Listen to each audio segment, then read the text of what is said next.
he was like, you're not going to get a college scholarship because I played Division I college basketball. He would always tell me that. He's like, you got to go earn this. These teams aren't going to want you because your daddy played college ball. And it's the same thing business wise. They're not just going to be like, oh, it's Bill's son. We're going to start cutting him checks. No, it's you got to go get yours.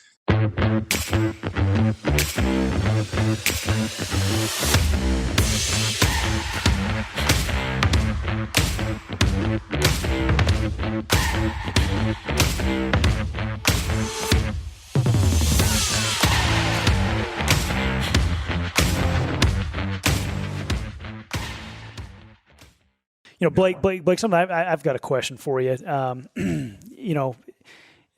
You're such a positive person, happy person, but I'm sure, and I think this would be good for people to hear, we're all human. We all have our times in life where we feel maybe down, maybe even down and out. If somebody's feeling down, maybe they're feeling down and out, I can't do this anymore. I can't. What advice would you give to someone like that? Or maybe what have you done in your life when you've maybe had those feelings to get out of that type of a thought process? I would imagine you don't allow yourself to be there very long, but how can other people pull themselves out of a situation where they're just feeling like, man, life's just too tough right now. I can't get my business going. My marriage is not where it needs to be, whatever it might be. Any tips on that? Yeah, I mean, that's a tough scenario. I gave a speech 3 days ago to our whole organization, my dad's organization too, about kind of getting yourself out of a rut or out of a slump and kind of getting yourself remotivated. And there was 7 different points, and I don't have them here. I'll look it up, but I'll send them to you guys as well too. But it was an entrepreneur magazine, and one of them was one of them that was very glaring. Was shocking your system, like doing something, changing it up a little bit, whatever that might be. Throw a shock into the system, whether that be, and other things they talked about was changing your schedule, changing your habits, switching things around a little bit, really creates a new fun energy and excitement. But a lot of times, unfortunately, if you think about it like that, a lot of people when they're so down on themselves or so down on where they're at, it's hard to do that. It's hard to really mentally, because it all starts with the mind, so with that, it's from what I've found for me, for instance, and it hasn't happened very often, but anytime I was to get frustrated or down, it's like, okay, well, what's the next challenge? To me, it was always what is the next thing I'm looking forward to? When I find that people are down, and Brandon, Jeff, I remember reading this 5-6 years ago as well, was talking about one of the biggest causes for depression in people's lives, and kind of what you're talking about when they're down is that they're either not going for anything in life or they have nothing to look forward to. So I was thinking, okay, well, if that's one of the biggest causes of depression, what makes people the most happy? It's whenever they're going for something in life and when they have something to look forward to. Right. So I think about, the happiest times in my life are the most fun and enjoyable times is when business wise, I'm going for a big goal, but it's simultaneously, I might have a trip with my wife 2 weeks from now. Right. So if you think about, think about, Brandon, I was thinking about you and your elk hunts or you guys go together, you'll do different trips. So like your trip to the Bahamas that you went on, which is amazing. Right. A lot of times you're so happy and excited about it because you're looking forward to it. So typically the right type of person will work hard as they possibly can up to the moment that they leave for that, because they're going after something business wise or work wise. And then they got something to look forward to. I'm about to go have fun. I'm about to go enjoy myself for XYZ days. And then I'm gonna get right back to work. Right. So that's what I would really, if I was to say to people that are there, is like, hey, find something that you're going to look forward to. Like plan a trip with your family or plan something, a golf outing, or I don't know what you do. Go to Vegas. I know you guys lived in Vegas for a while, but like go do something. What's fun? Like what excites you, and what are you going to look forward to? Set that up for 2 or 3 or 4 weeks, and then in those 3 weeks, set a goal that you're gonna have to hit or you want to hit prior to leaving. And that typically, what I've found, really gets people's mind back going and back moving, in the right direction. Other than that, you go back to the basics. It's the same stuff you hear all the time, going back to the basics and the fundamentals of what you were doing whenever you were succeeding, whenever you were the happiest. But that's the main thing I try to tell people is if you have something you're going after, some goal that you're trying to reach, something that you're looking forward to, then typically you can get yourself out of that rut and then turn things around. It might not happen immediately. We all know that. People think it's going to happen in a week or 2 weeks. It simply doesn't happen that quickly. It can, but very rarely. And they have to weather the storm first and then know that the great days are ahead. It just might be 3 or 4 weeks or a month or 2 months ahead, as long as they keep up with doing the positive things consistently. Yeah, it definitely takes time to change. It reminds me of something I actually learned from your dad, Blake, early on, is the reward and punishment system, and then using the 90-day cycle through that. In fact, I just said I was doing 75 hard, but I'm going for 90 days, not 75. And there's a reason I'm going 90 days is because I learned early on in my career and reinforced tremendously through your dad, through the reward and punishment cycle of a 90-day cycle in your life, right? You could change your life in 90 days. Anything you do, the way you look, your business, your marriage, your spiritual life, 90 days. And then for me, the reason I wanted to do 75 hard for 90 days is obviously I knew in my business life how much it had changed my life, right? And so work hard and then reward myself at the end of 90 days, whatever. There's a reason I'm doing this, and then what is the reward at the end? And that is very clearly defined. I think it's awesome to hear that perspective, Blake, because I've never really heard it described the way you just described what a 90-day cycle is like, really, and that is going for something, right? And then at the end, you have this reward for it, but also how something personal could also drive your business too, which is awesome. Yeah, absolutely. Great Yeah, it could be something. I mean, to cut you off, and I found those 7 points that I can share real quick. But it could even be something like the 90 days. Like, Jeff, think about whenever you used to do that for 90 days. But I also remember talking to you a couple of times, and you'd be like, "Wait, I'm about to go on a date night, and so I'm about to do this, or I'm about to take." So there's also these different fun things intertwined within those 90 days. I mean, that you can look forward to Saturday night or a Sunday. That, man, I'll bust my butt these 5 or 6 days. Then I'm really excited about this date night. I'm really excited about going to do this with my kids or whatever that you're looking forward to. Maybe it's a event or a social event or something. And then boom, you get right back after it that next week. But the 7 points really quickly is determine why you're struggling. This is by Entrepreneur Magazine. So when you're in a rut, the thing is how to get motivated and break out of a work slump. Determine why you're struggling. Number one, get off of the hedonic treadmill. That's actually an interesting concept there. Number 3 is return to what inspires you. Number 4 is make a motivational vision board. Number 5 is identify the thing you've been avoiding. Number 6 is shock the system. And then number 7 is take a mental health day. Okay. Or a mental, whatever that may be. Take time. I kind of more correlated that into, take some time to where maybe it's a workout. Maybe it's a time with your spouse. Maybe it's a time with your kids, either a mental day or a mental couple hours, even a day out of the day to refresh yourself and rejuvenate yourself so you can, be ready to rock and roll. So really good. Yeah, I also think, like on that subject, it's like I think that people should be very aware of the things that charge them up versus the things that drain them. Mm-hmm. Right. Because, taking a mental health day, something that might charge someone else might drain another person. You know what I mean? Absolutely. Yeah. It's like, I think it can be tough out there for people that have I think all of us, we were very blessed to get involved in and be a part of a team. So I'm just trying to think of those people out there, that are maybe they don't have a team right now. They don't have a business right now. They've got their current programming, and they're just going, man, I guess it's just life. The hand life dealt me, right? They're unaware. They're unaware because they haven't been made aware yet. And I think if someone were to ask me, what are some things that I did to pull me out of those situations? I love a lot of the stuff there you just talked about, Blake. Shocking your system. I was thinking, okay, for me, what was shocking my system? I think one of it was joining a team, and I happened to join a financial services team back in December of 2000.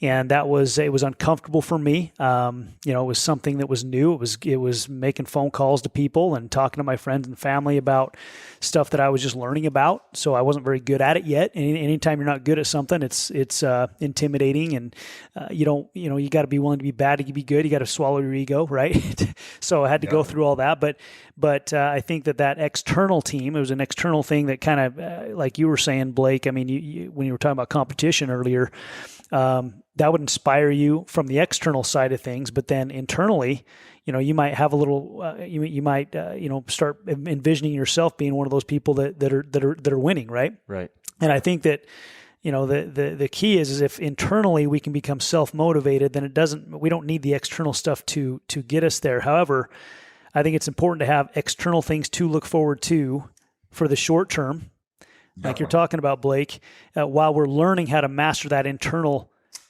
piece of it. When I never thought making a 7-figure income, for example, was a possibility. I thought that never even crossed my mind growing up. Right. And then I was introduced to a company that had several people earning that. And one guy named Chris Howard just went over, just started making a 7-figure when I joined that company. And I went, you got to be kidding me. And then I saw Hector Lamarck, who was making like $2.5 million a year. And I thought, you got to be kidding me. And so my, I guess, awareness was, oh, that can be done. I didn't even know it was even a possibility. I thought $100,000 a year was good. Right. So I think that people have got to expose themselves in some way or another to a bigger way of thinking, and now I'm 42, almost 43 years old, and I'm exposing myself to people that are, worth $500 million or $1 billion or more. And I'm going, oh my gosh, I'm thinking so small right now. Right. I'm thinking so small. I think what you just said, Brandon, and Blake is the epitome of this is why it's so important you win.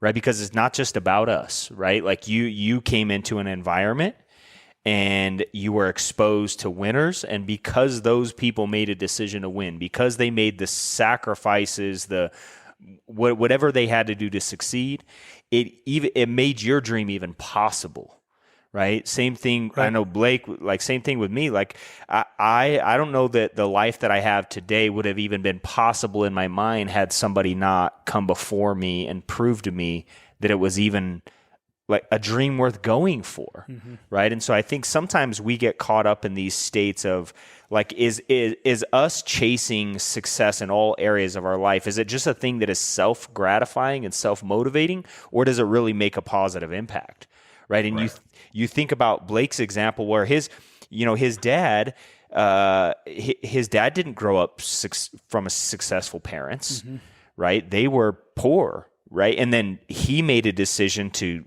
become successful, became very important to him. And you spend any time with Bill, it's very evident that it is very important to him to succeed in every area of his life.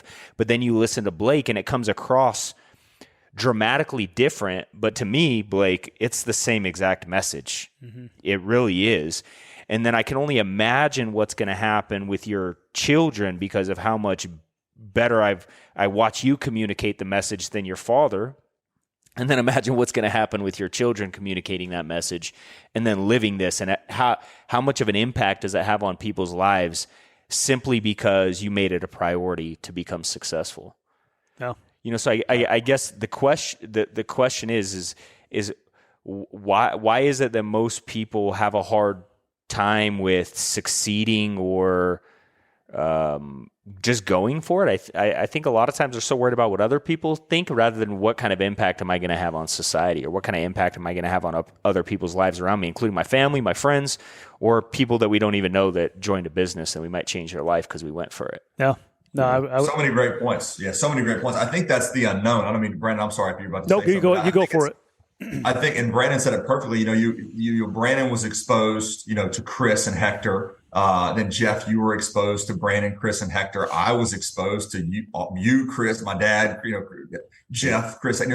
So a lot of times it's the unknown. It's like, when people don't go for something, like how am I actually going to do this? They either don't know anybody or seen anybody succeed maybe in this certain industry. That's why when you get into any industry, if you want to succeed in it, the number one thing you should do is find somebody who has been successful and figure out what they did, right? It's the dumbest thing that I've seen is people have businesses, or they try to start a business or do a business and they're just kind of winging it, and they don't, and there's other people out there that can help them or show them the way without them messing up a bunch, right? And you just go see it. And that's what's so great about our company is that there's so many different examples, and then also there's so many different examples of people willing to share with you what they did.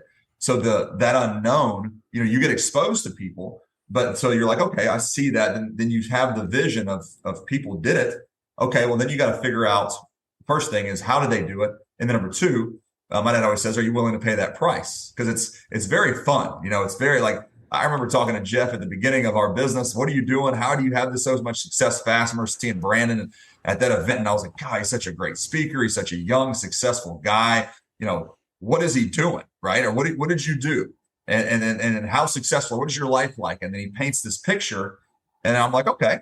So what did you do to get it? And he said, so the picture that you paint is awesome. It's exciting, but then and even sometimes when somebody explains how they did it, that's fun and exciting. But then when you actually have to go do it, that's the part where people, go, oh man, maybe I'm not cut out for this. Maybe I don't want to put out the work. Maybe I don't want to put out the effort. Maybe, that was for him. That's not for me.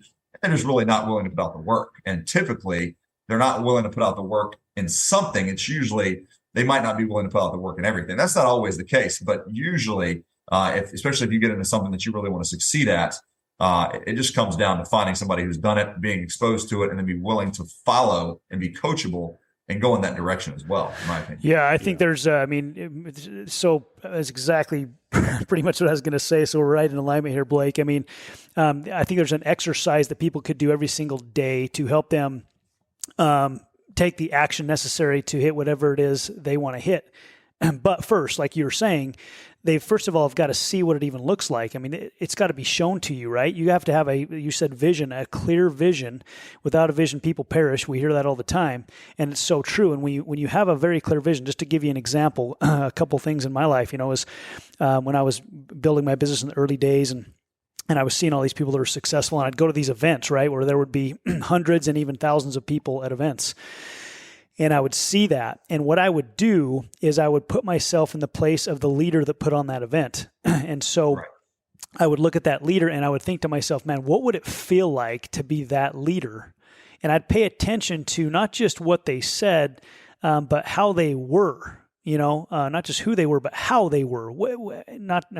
Everything from how they dressed to how they reacted, how they acted with, their tonality.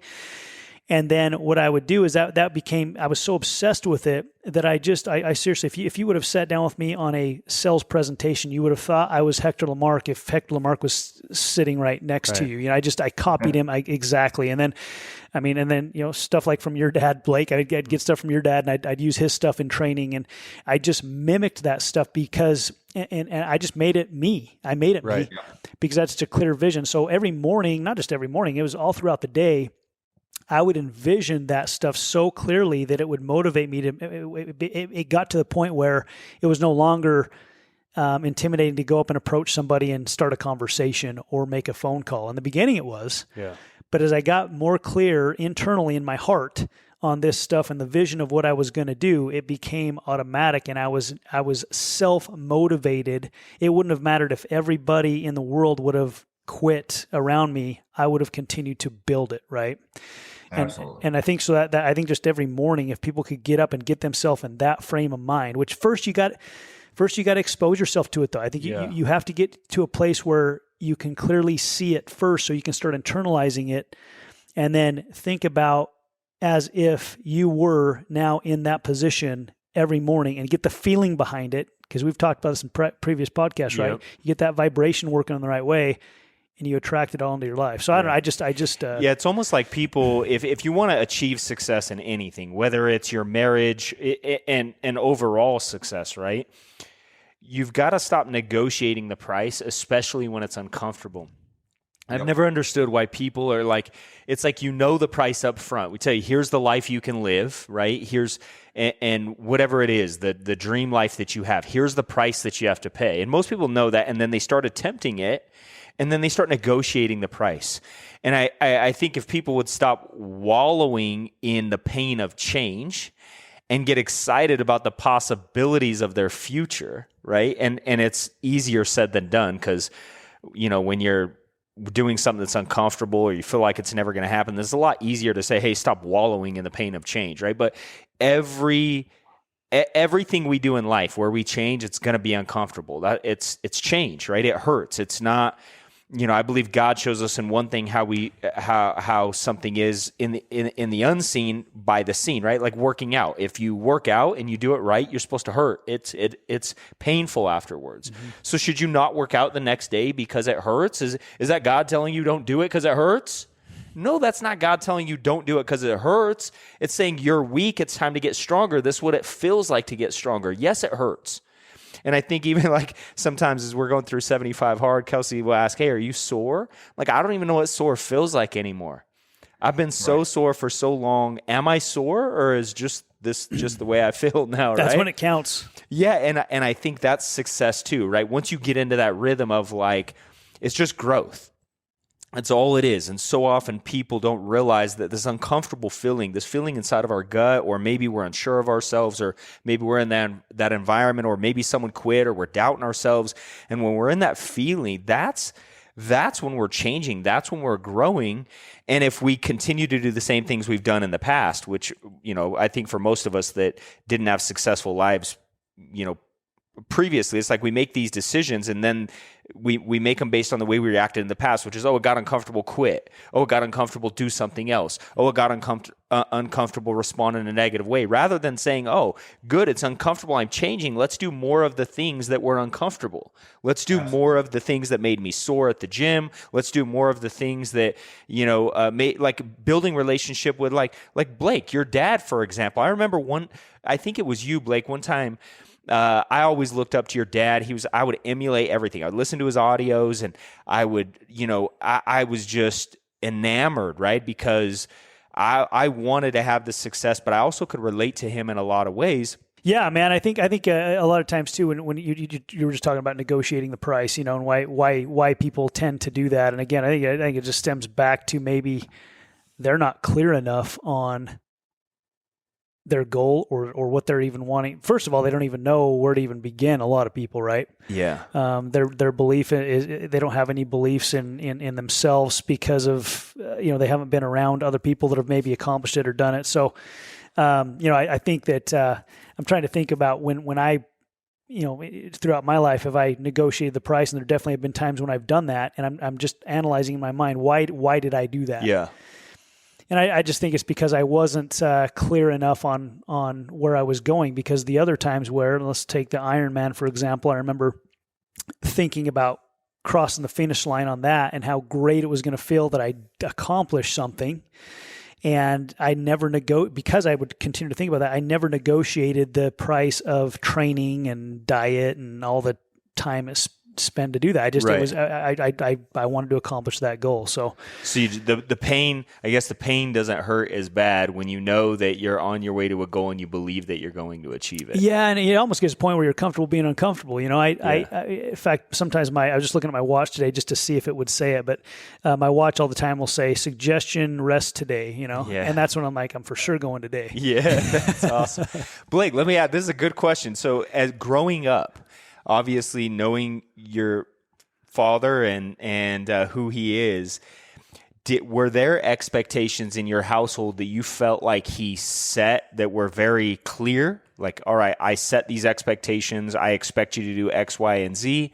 Or were they just modeled, or some of both? How did that work for you in your household growing up? Because obviously, getting out of college, done playing basketball, you came right into the business. Boom, you exploded, made a ton of money. For most people from the outside, that just looked easy, right? It was just this easy, right? But we know otherwise. We know it's not easy. So, and it wasn't easy. You just had some incredible have some incredible character traits that caused you to climb the ladder of success in all areas of your life. And from the outside, it looked, and maybe it was easy for you, but did you have those expectations growing up, and were they verbal or were they just modeled?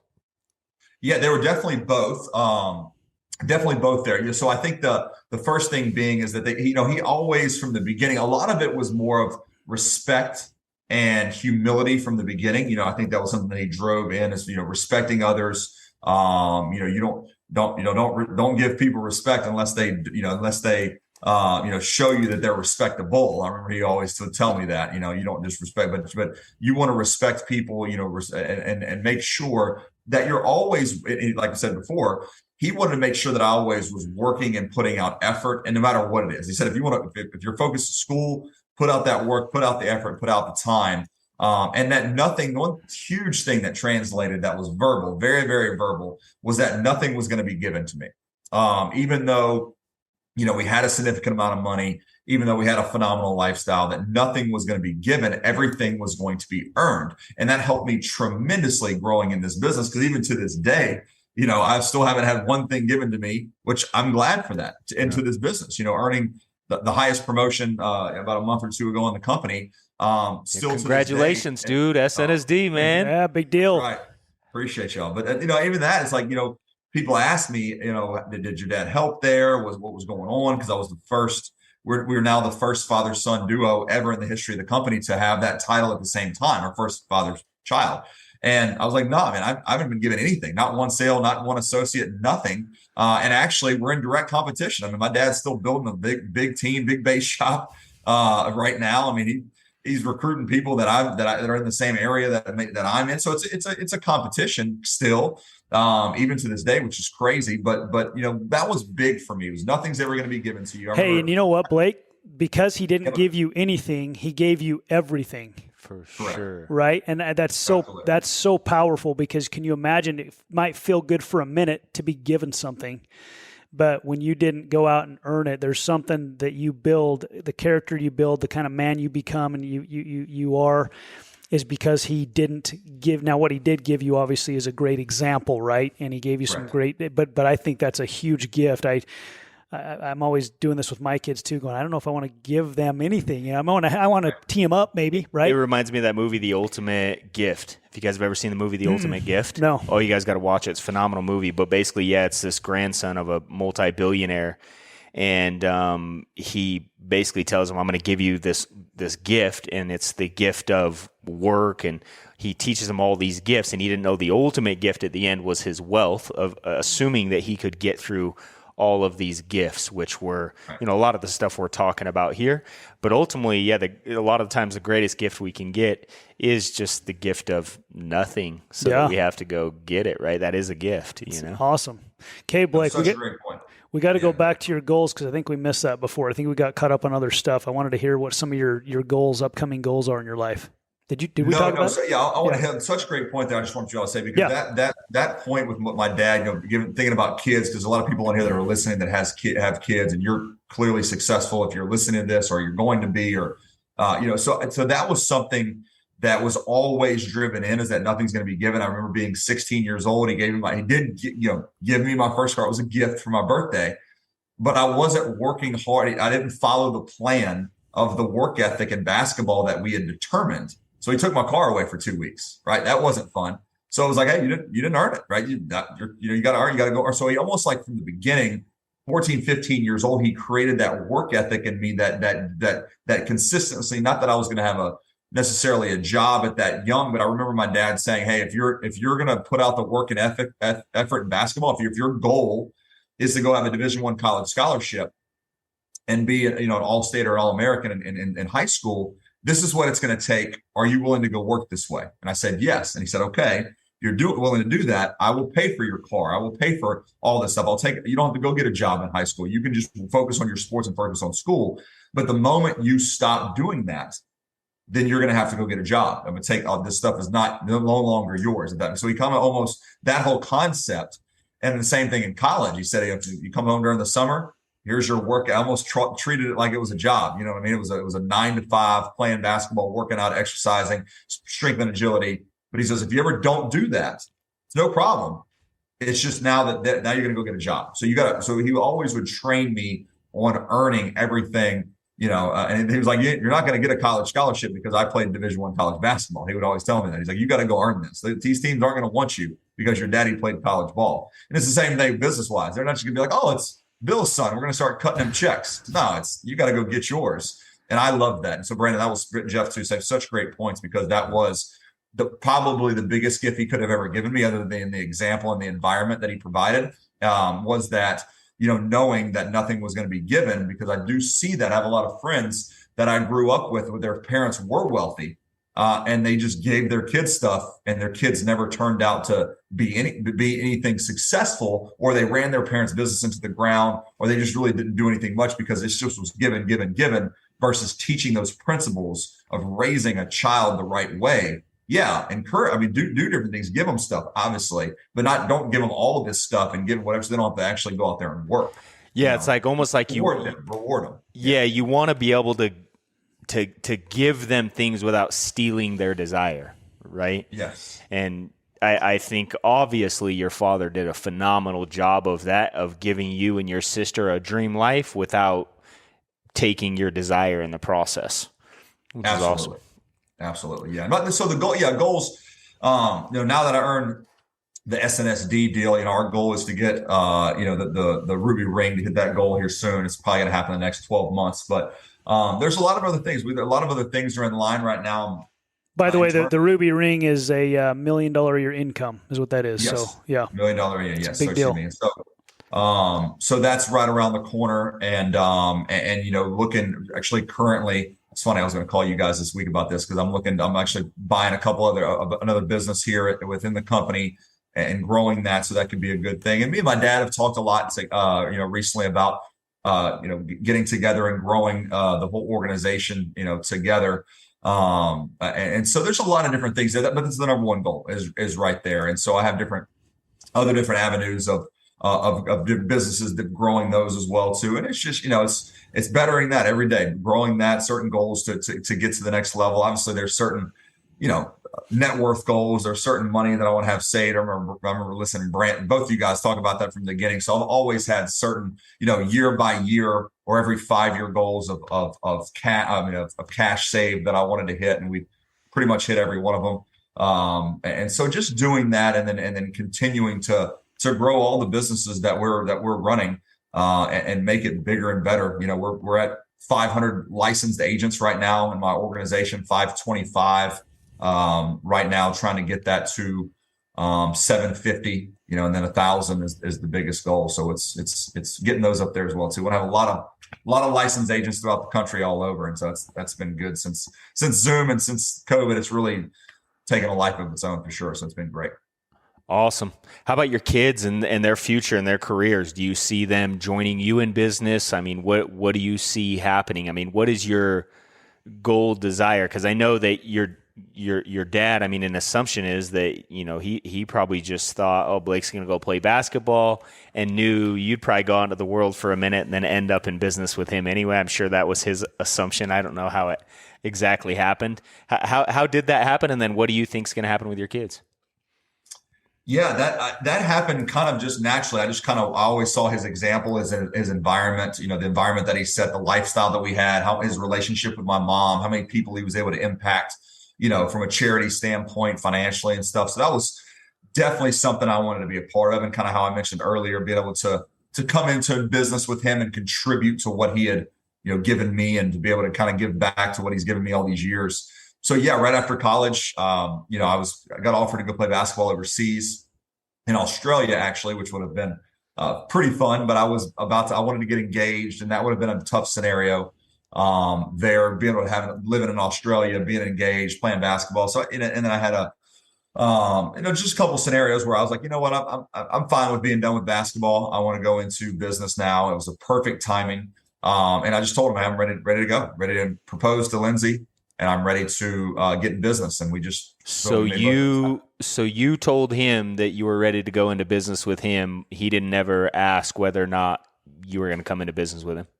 Never did. No, never did. Never even really explained to me what he did. I knew he was successful. Knew he was in the financial industry. Never really knew what the company. Never really knew anything about what we did. What how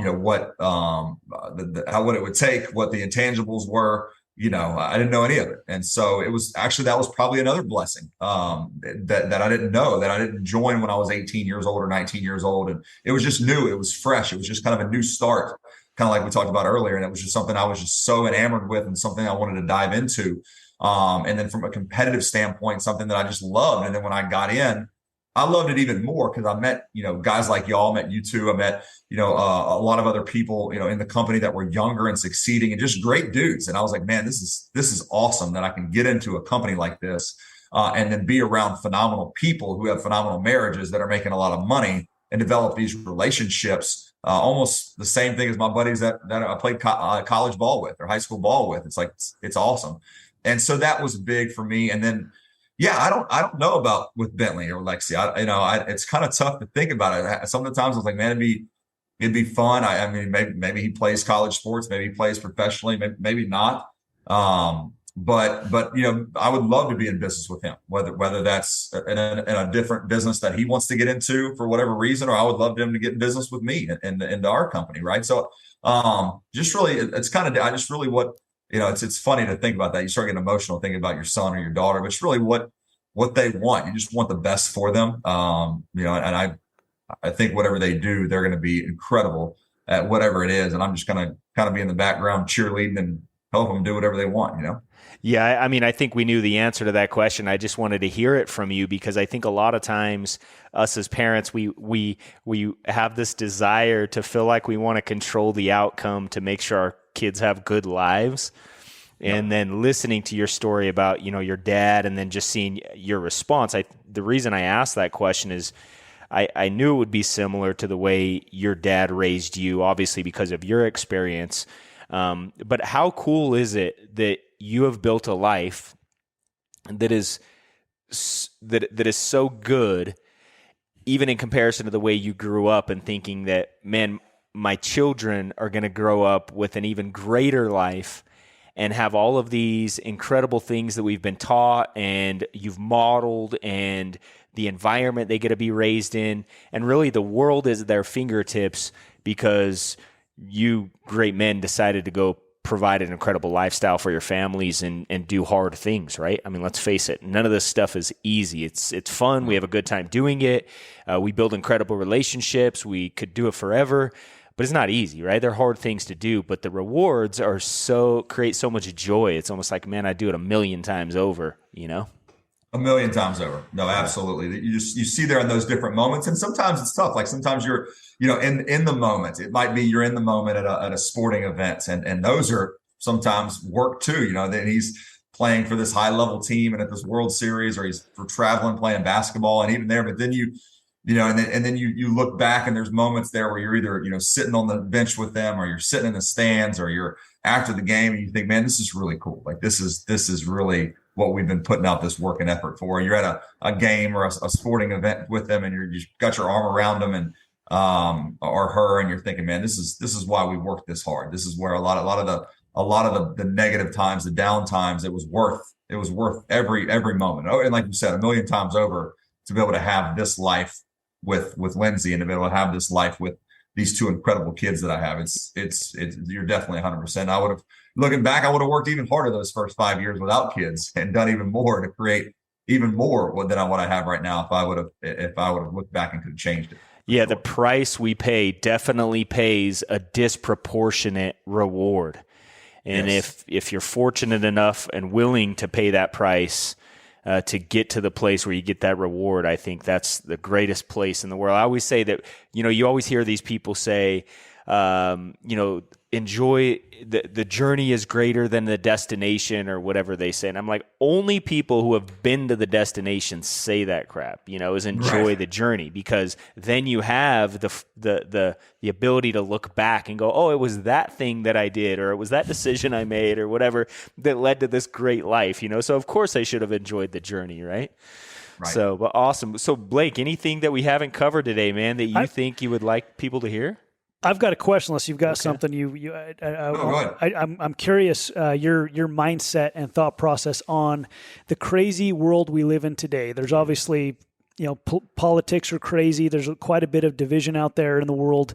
Unfortunately, there's high inflation. There's all this stuff happening out there. Is that something you even look at? Is that something you look at and you go, I want to do something about it? What's your mindset? I know some people go, yeah, I'm just living my life. And where do you stand on those things? I'm just curious. Oh yeah, no, great question. No, I look at it. Yeah, I look at it. I have opinions about it. I don't share those opinions very much, especially from a public standpoint. And there's not, and I actually like people who do it. I think it's awesome. And so I just look at it, and there's different realms.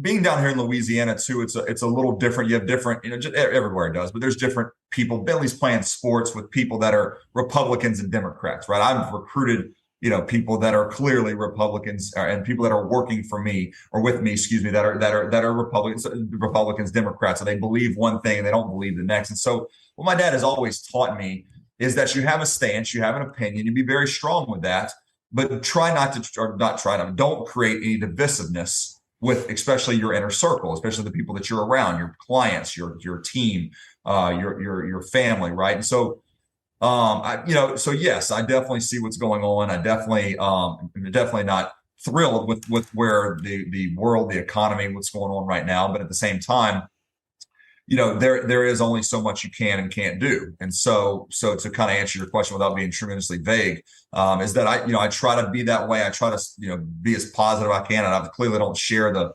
negatives with my family. I don't share the negatives at all with my organization, or really my beliefs negatively about something, because I don't want there to be any divisiveness. And unfortunately, in the way that we live today, you might say one thing that is really not even that big of a deal, and somebody takes it so personally or so sensitive, and they blow it up to something it's not.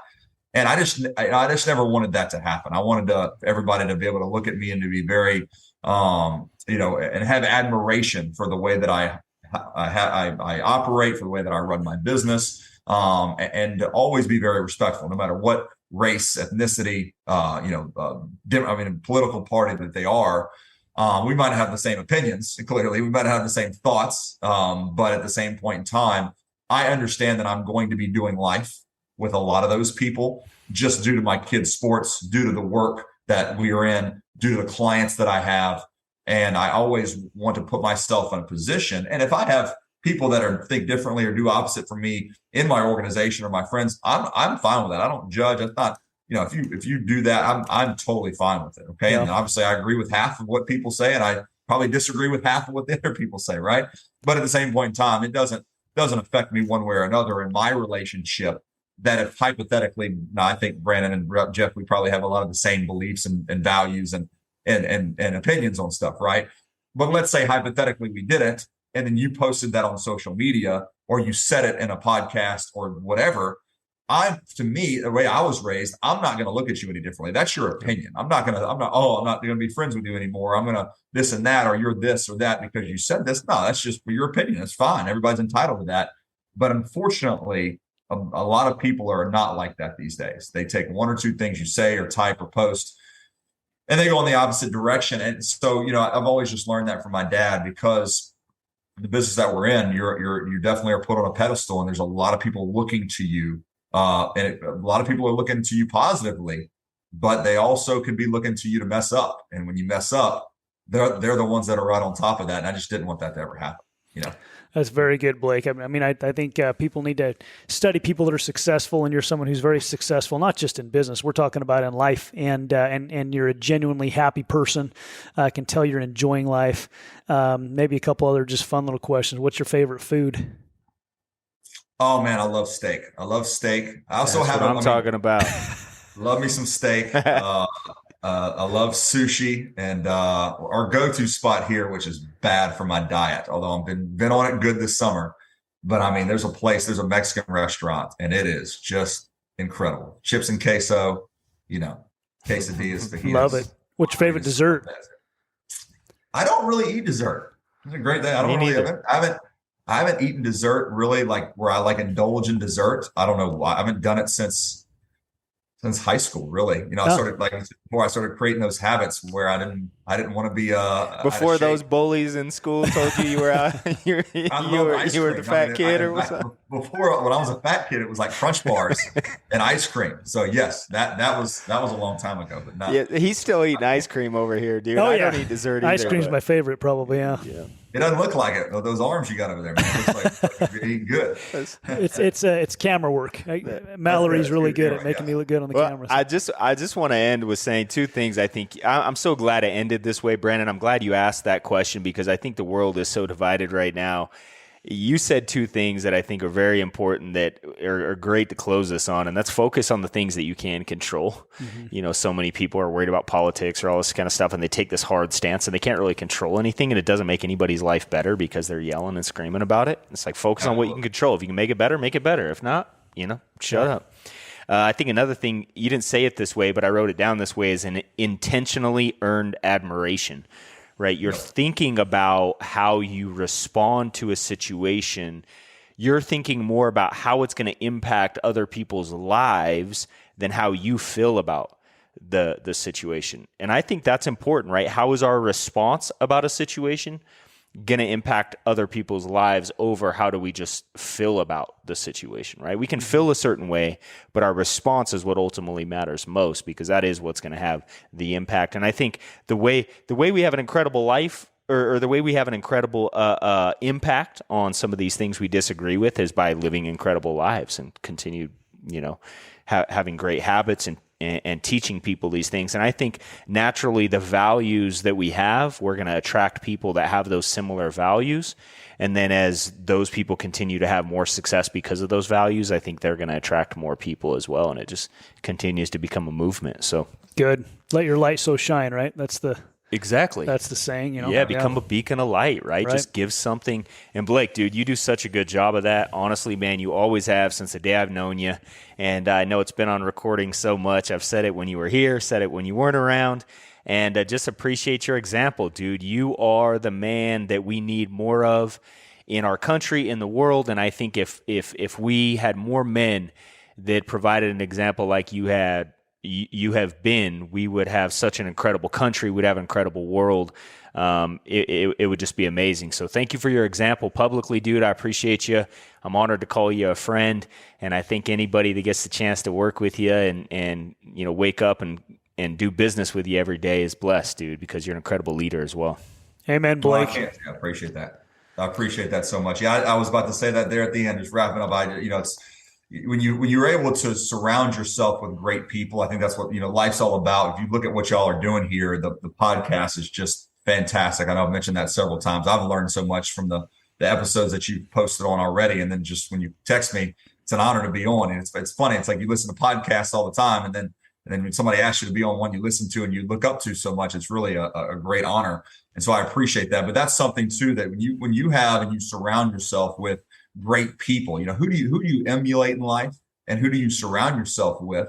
And essentially that's eventually who you are or become or gravitate towards, right? And so from the beginning, when I was young, and not a lot of people had to do this, I was very fortunate that a lot of people did, but you were two of the main ones, if not the two main ones, that really just treated me incredible from the second I joined this business, to help and to show not only a great example, but somebody to look up to, somebody to emulate, somebody to surround yourself with, to get better and to improve every day. That's what this is about. That's what this podcast, from what I've been hearing, is about, is to show how to better yourself in every area. And you guys are clearly doing such a phenomenal job of that on this and in life as well too. But I hope this podcast gets out to more and more people, not just this episode, but every episode, because I think it's one of the best things that I've ever listened to and really, been a part of. So I just want to tell you guys, thank you all so much for that. Thank you for having me on. You two guys are the best, and I would love to come elk hunting. Just let me know when, and let's make that thing happen. So yeah, let's do that. Get your hunter safety done. We should seriously do it next year. I'm not even joking. We'll get one put together. We'll all go. Yeah, it'll be amazing. I'll get on that immediately. I'd love to hang out with you guys. I'm not sure I'll kill anything. I mean, I can't shoot very well. I hope I don't shoot anybody. But we'll have you come out to a shooting school too. We'll do that before. That's be fun. Great. Yeah, be a great time. Be great. Blake, you're awesome, man. You inspire me to be a better man. I want you to know that you're a great example to me and my family, and appreciate your time here today. I know you're a busy man yourself, so thank you for investing some time with us and our listeners. You're awesome. For sure. Appreciate that so much. Always time for y'all. You guys are the best. Appreciate y'all very, very much. You bet. All right, brother. We'll talk soon. Have a great day. All right. You too. Good. Later, guys. All right, everybody. Well, what an incredible episode. I hope you guys got as much out of it as we did. Thank you so much for tuning in. Make sure to stay solid. And if you will, please go on, comment, rank the if you're on Apple, right, make sure you leave a ranking, right? 5 stars, please, if you would. It moves us up in the algorithm. Unless we suck. I mean, if we suck, we get 1 star. Oh, so, just give us a 1 star? Dude, even if we suck, we want 5 stars. We still want 5 stars, right? We want to beat the algorithm. Okay, that's what we're trying to do here. So even if we suck, give us 5 stars. Yeah, give us 5 stars and then tell us we suck if that's what needs to happen, right? But anyway, yeah, we just want to get it out to more people. A lot of you guys know how the algorithms work. If you don't rate it a certain way or comment a certain amount of times, then it doesn't get out there. So please help us do that. Share it with people. And remember, again, stay solid.